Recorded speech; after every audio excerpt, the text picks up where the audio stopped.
రాష్ట్ర ప్రభుత్వ సంక్షేమ పథకాలకు మూలాధార సేకరణకు సెబీ రూపొందించిన సోషల్ స్టాక్ ఎక్స్చేంజ్ విధానాన్ని వినియోగించుకుంటామని తెలంగాణ ఐటీ మంత్రి శ్రీధర్ బాబు తెలిపారు.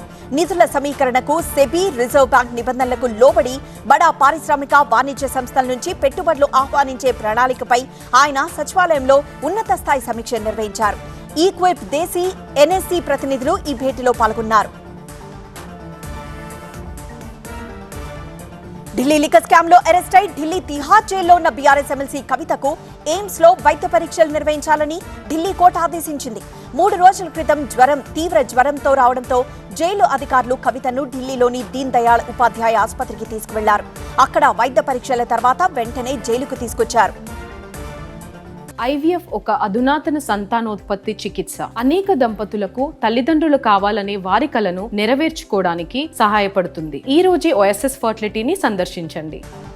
2 లక్షల రూపాయల రుణమాఫీ, 6 గ్యారంటీల్లోని 13 హామీలు ఆగస్టు 15 లోపు సంపూర్ణంగా అమలు చేయాలని సీఎం రేవంత్ రెడ్డికి బీఆర్ఎస్ నేత హరీష్ రావు సవాల్ విసిరారు. అలా చేస్తే రాజీనామాకు తాను సిద్ధమని ప్రకటించారు. తనకు పదవులు కొత్త కాదు, రాజీనామాలు కొత్త కాదని స్పష్టం చేశారు. ప్రజలు, రైతులు, పేదలు, అణగారిన వర్గాలకు తన వల్ల మంచి జరుగుతుందంటే ఎన్నిసార్లు రాజీనామా చేయడానికైనా తాను సిద్ధమని హరీష్ రావు వెల్లడించారు. సంగారెడ్డి చిన్నారం మండలంలో నిర్వహించిన రైతు రుణమాఫీ కార్యక్రమంలో ప్రోటోకాల్ వివాదం చోటు చేసుకుంది. మాజీ జెడ్పీటీసీ ప్రభాకర్ ను వేదికపైకి పిలవద్దని కాంగ్రెస్ నాయకులు, కార్యకర్తలు నినాదాలు చేశారు.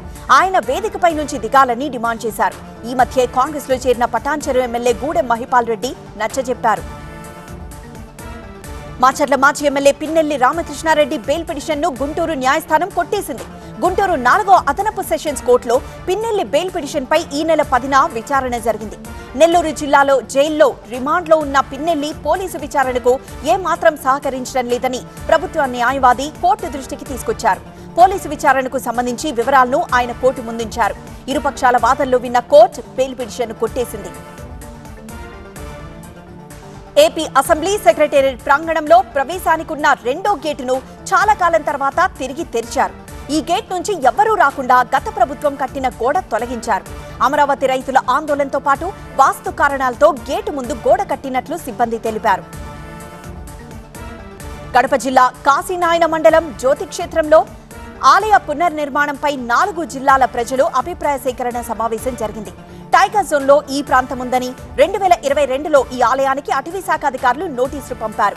దేవాదాయ, అటవీశాఖ మంత్రుల ద్వారా కేంద్రంపై ఒత్తిడి తెచ్చి ఈ ఆలయ నిర్మాణానికి అనుమతులు సాధిస్తామని ప్రజాభిప్రాయ సేకరణ సమావేశానికి హాజరైన టీడీపీ నేతలు భరోసా ఇచ్చారు.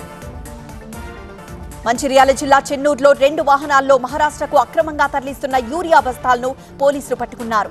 మొత్తం 60 బస్తాలను స్వాధీనం చేసుకున్నారు. వ్యవసాయ శాఖ అధికారుల పర్యవేక్షణ లోపం కారణంగానే ఎరువుల దుకాణాల నుంచి నిబంధనలకు విరుద్ధంగా యూరియా తరలిపోతోందని స్థానికులు ఆరోపించారు.